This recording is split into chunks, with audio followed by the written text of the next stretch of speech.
आप सब साथियों को वीडियो बहुत पसंद आते हैं और मुझे इससे बहुत अच्छा लगता है।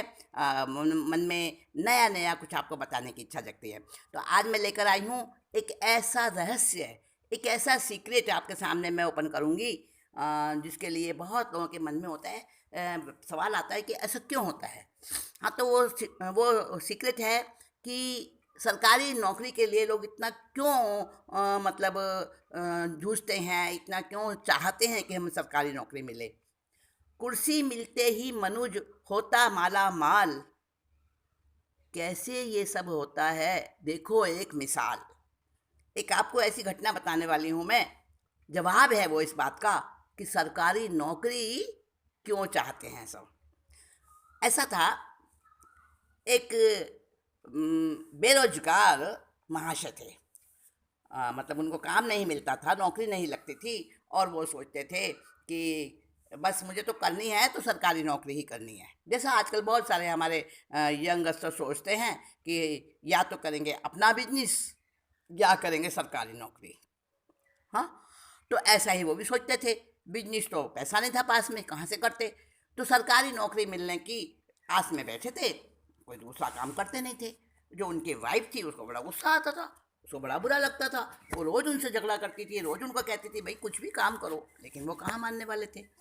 तो एक दिन उनकी पत्नी कहने लगी, देखो हालत ख़राब हो रही है घर की, और आप रोज़ ही अच्छी अच्छी नौकरी को ठुकरा देते हो। सरकारी नौकरी कैसे, कब तक मिलेगी, कहाँ तक मिलेगी? तो कहते हैं, अरे हमारे वो नवाब साहब है ना, बस उनके यहाँ एक बार मुझे काम मिल जाए। बस सरकार का काम, सरकार की नौकरी, इससे बढ़कर तो कुछ है नहीं, मैं तो वही करूँगा। अब देखो दोस्तों, नवाब साहब भी टहलते हुए वेश बदल कर टहल रहे थे वो, और टहलते टहलते वो भी उधर से गुजर रहे थे, और उनके कान में इन पति पत्नी का झगड़ा नोक झोंक उन्होंने सुन लिया। और सुनकर उन्होंने कहा, अच्छा ये क्या बोल रहा है, और आगे की बात सुनने लगे। पत्नी कहने लगी, ऐसा क्या हो जाएगा सरकारी नौकरी में? कहने लगे, अरे नौकरी लगने तो दे, देख कैसे वारे नारे करता हूँ मैं। हम्म? नवाब साहब ने सोचा, इस आदमी को बड़ा घमंड है अपनी बुद्धि पर, अपनी अकलमंदी पर। ऐसी नौकरी दूंगा इसे कि वहाँ पर ये कुछ ऊपर की कमाई कर ही नहीं सकेगा। तो उन्होंने जो है ना, अगले दिन अपने कारिंदों से, अपने व्यक्तियों से, नौकरों से, जो उनके सेवक थे, नवाब साहब ने उसको बुला लिया। आए साहब, और नवाब साहब को मुजरा किया, मतलब उनको नमस्कार वगैरह, अभिवादन वगैरह किया, और कहने लगे, कैसे मुझे याद किया हजूर ने? नवाब साहब ने कहा, देखो भाई, हमने ये मालूम किया कि तुम बड़े ईमानदार व्यक्ति हो, बड़े अच्छे व्यक्ति हो, और हम तुमको अपनी घुड़साल के अंदर, घुड़साल समझते हो दोस्तों, जहाँ पर घोड़े रखे जाते हैं? तो नवाब साहब के पास कई घोड़े थे, तो उनकी घुड़साल भी थी। तो कहा, हम आपको अपनी घुड़साल के अंदर चौकीदार और वहाँ का सुपरवाइजर बनाना चाहते हैं। था तो चौकीदार, लेकिन वो अपने को क्या कहता था, मैं सुपरवाइजर हूँ, नवाब साहब की घुड़साल में सुपरवाइजर हूँ। ठीक है जी, लगा दिया। अब नवाब साहब ने जो है ना, आस पास जासूस भी लगा दिए, गुप्तचर भी लगा दिए, कि जो कुछ ये करे इसकी जानकारी मुझे चुपचाप देते रहो। अब वो साहब, मिर्जा जी क्या करते कि अपनी कुर्सी लगा कर बैठ गए घुड़साल में। अब दिमाग तो उनका बड़ा शातिर था, तो क्या किया उन्होंने, कि जो घोड़े लीद करते थे ना, उस लीद को वो सूंघते थे लीद को। जो गुप्तचर थे, जो आसपास देखने वाले लोग थे, उन्होंने कहा, ये मिर्जा जी ये क्या करते हो आप, लीद को क्यों सूंघते हो? तो राजा जी के पास भी बात तो पहुंच गई। राजा जी ने उन लोगों को उकसाया, कि देखो, उसको पूछ कर देखो, बातों बातों में पूछो उससे, और कि भाई आप ऐसा क्यों करते हो मिर्जा जी, लीद क्यों सूंघते हो? तो लोगों ने जो है ना, थे तो वो सरकार के आदमी, नवाब साहब के आदमी थे, गुप्तचर थे, जासूस थे, लेकिन उन्होंने जो है ना, ऐसा जताया नहीं, ऐसा शो नहीं किया, और मिर्ज़ा जी के जैसे बड़े दोस्ती से और बड़े अपनेपन से उन्होंने कहा, मिर्ज़ा जी ये लीद क्यों सूंघते हो आप? बड़ा अटपटा लगता है। मिर्ज़ा जी ने कहा बड़े रौब से कहने लगे, अरे जो घोड़ों के खाने के लिए यहाँ पे खुराक देते हैं ना नवाब साहब, उसमें यहाँ के जो नौकर हैं, वो मिलावट करते हैं। अच्छी खुराक घोड़ों को नहीं दी जाती। तो मैं ये पता लगाता हूँ लीड सुन के कि लोग बीच में गबन कर रहे हैं या ठीक से जो जितनी खुराक घोड़ों को अच्छी खुराक दी जाती है वो उनको खिलाई भी जाती है कि नहीं। और इसी काम की मुझे यहाँ पे सुपरवाइजिंग दी है, यही मेरी को ड्यूटी है। वो लोग तो उनके रौबीले जवाब से एकदम सकपका गए और डर भी गए। खलबली मच गई उनके दिल में। जो वहाँ के नौकर थे, अरे कहीं हमारी शिकायत ना कर दे नवाब साहब से कि ये अच्छी खुराक नहीं खिलाता घोड़ों को और अच्छी खुराक नहीं खिलाई जाती यहाँ पर और उनको सारा पैसा ये लोग हजम कर जाते हैं, कहीं ये शिकायत ना हो जाए हमारी।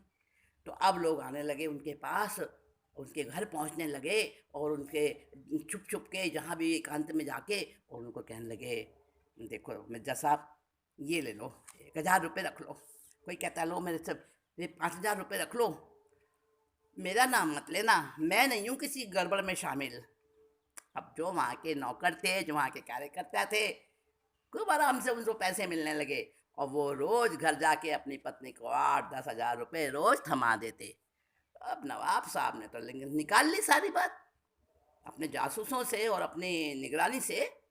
अरे ये तो यहाँ भी पैसा अच्छी 2 नंबर की कमाई हो जाती है इसकी, बड़ा होशियार आदमी है।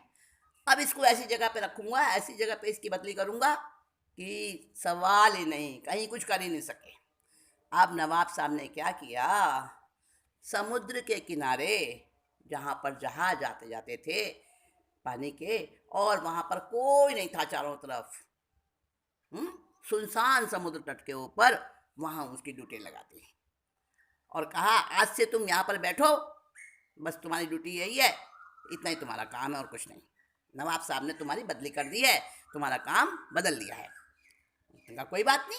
मिर्जा जी तो बड़े खुश, वही उसी प्रकार से।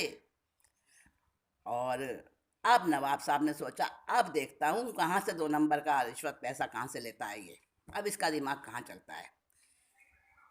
फिर भी वो निगरानी रखने लगे और मिर्जा साहब भी कहाँ चुकने वाले थे। तो उन्होंने जो किया, जो वहाँ पे जहाज आते थे ना, उन जहाज़ों को रोकने लगे मिर्जा जी। कहते हैं रुक जाओ, यहाँ इधर नहीं आ सकते। जहाज मालिकों ने कहा भाई क्यों, आप क्यों मना करते हो,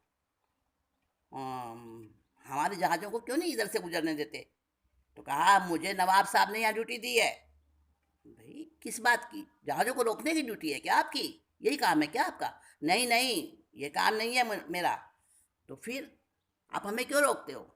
तो कहा नवाब साहब ने मुझे लहरें गिनने का काम दिया है, समुद्र में कितनी लहरें आ रही हैं और जा रही हैं, मुझे वो गिन के हिसाब लिखना पड़ता है और वो मुझे शाम को बताना पड़ता है, सारी कैलकुलेशन देनी पड़ती है। तो तुम जो जहाज़ लेकर आते हो ना यहाँ, तो वो लहरें गिनने में मुझे दिक्कत आती है, मेरा काम रुकता है, इसलिए मैं जहाज़ को रोकता हूँ।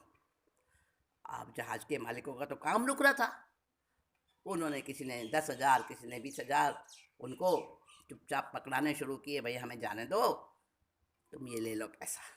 और वो उनकी जेबें भरने लगी। अब तो पहले से भी ज़्यादा उनकी 2 नंबर की कमाई होने लगी।